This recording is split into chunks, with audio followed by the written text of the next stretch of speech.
Bienvenidos a esta serie titulada Los Adventistas antes y después de los Adventistas. Hoy veremos el comienzo del fin.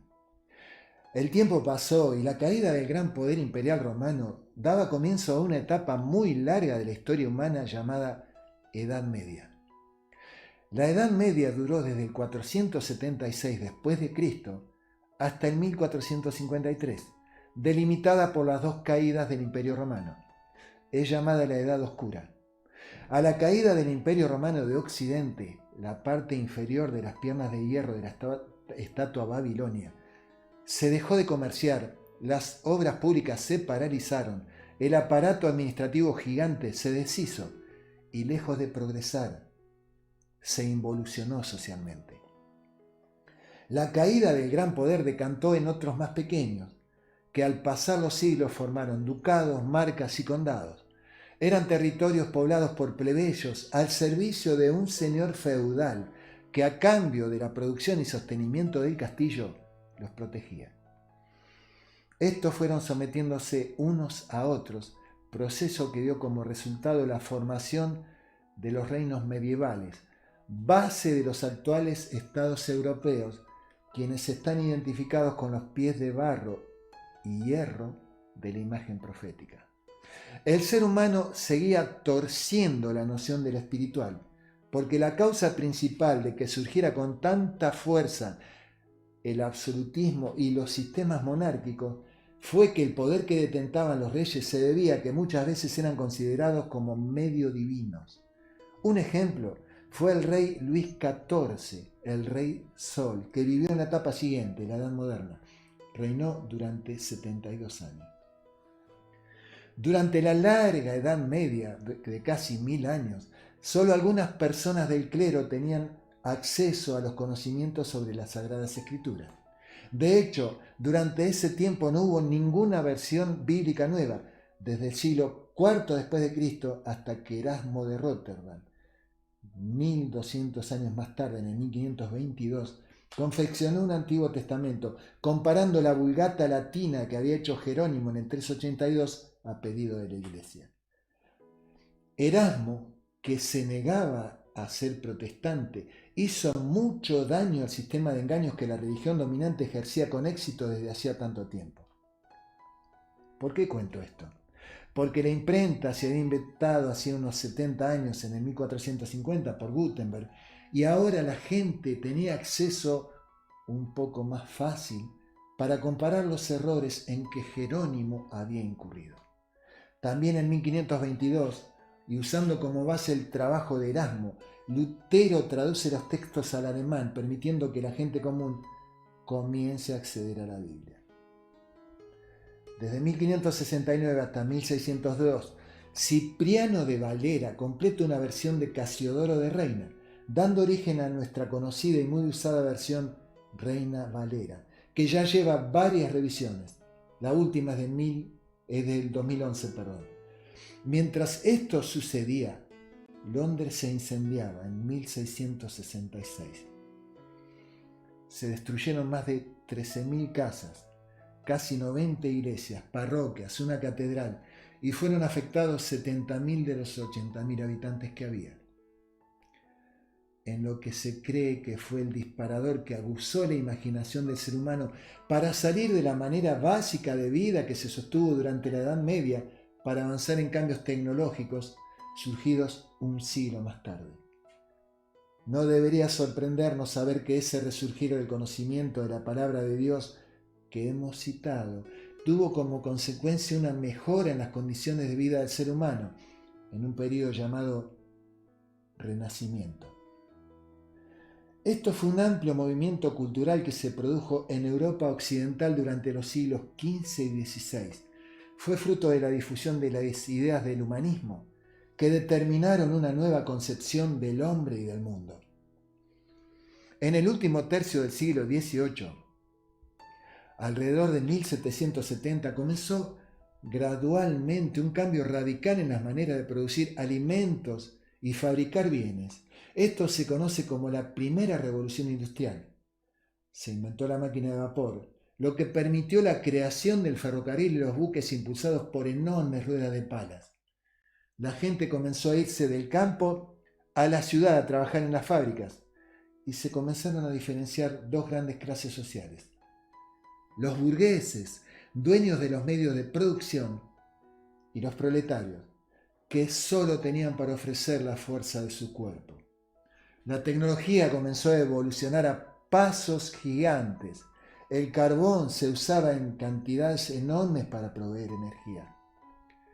En 1829 se inventó el telégrafo. En la década de 1860 se inventó el rudimentario primer automóvil y Alejandro Graham Bell inventaba el teléfono.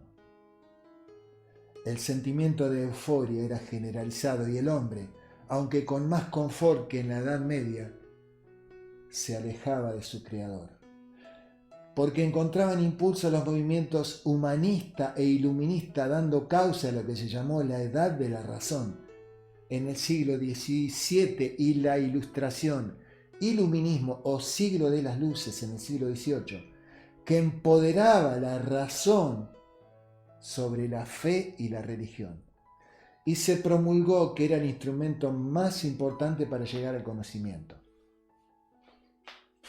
¿Conocimiento de qué? Este movimiento surgió como respuesta a la insatisfacción y la duda. Sin Biblia al alcance popular, eso fue la consecuencia.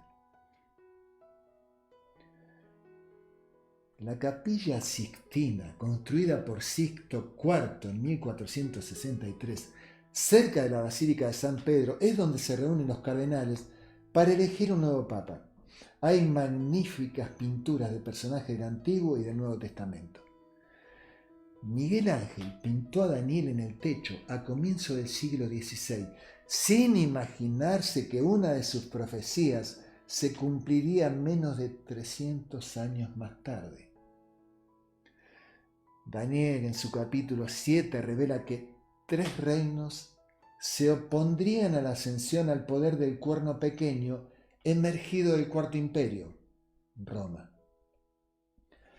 Cuando fuesen subyugados, el pueblo de Dios sería entregado al poder del cuerno pequeño por un período de 1260 años. ¿Cómo se cumpliría esto? En el año 533 después de Cristo, el emperador Justiniano I proclamó que el obispo de Roma sería la cabeza de todas las iglesias de su territorio, al este y al oeste. Al someter al Papa toda autoridad espiritual, Justiniano entregó virtualmente al pueblo de Dios en su mano a disposición de quien puso la espada civil. Pero el decreto no podría ejecutarse mientras el tercer y último reino que se oponía al obispo de Roma, los ostrogodos ardeanos, gobernasen Italia. Ellos habían sitiado a Roma, pero Justiniano terminó con su poder al romper este sitio en el 538 y preservó para el papado el antiguo trono del Imperio Romano, comenzando así un período de supremacía eclesiástica. 1260 años después, Napoleón ordena a su lugarteniente, el general Luis Berthier, que vaya a Roma para subyugar la supremacía de la Iglesia, y el 15 de febrero de 1798 se estableció el primer gobierno republicano, cumpliendo así exactamente las palabras de la profecía.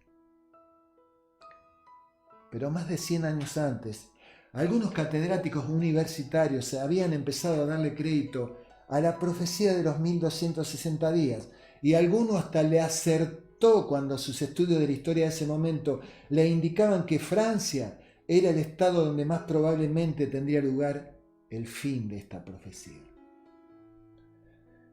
En Apocalipsis 13, Juan ve a la bestia que representa a un poder político dominante casi al mismo tiempo que ve a otra bestia que representa otro poder, el eclesiástico, que había tambaleado en 1798 cuando el Papa Pío VI fue encarcelado, pero se recompuso. Estados Unidos principia a jugar su papel profético al independizarse el 4 de julio de 1776, 22 años y medio antes del comienzo de lo que conocemos como el tiempo del fin, o sea, los acontecimientos y eventos después de 1798. Sorprendente. El Estado que asumiría todas las características del poder predominante que las profecías indican para el tiempo del fin, ya surgía para prepararse para su rol como cuna de un movimiento profético moderno, la Iglesia Adventista del Séptimo Día. Pero eso también es parte de la historia que verás cuando sigas recorriendo conmigo la sorprendente y apasionante manera en que Dios, de acuerdo a su rol de dirigente, maestro y gran diseñador universal, sostuvo el objeto de su mayor dedicación, su pueblo, identificado con una iglesia. Hasta entonces.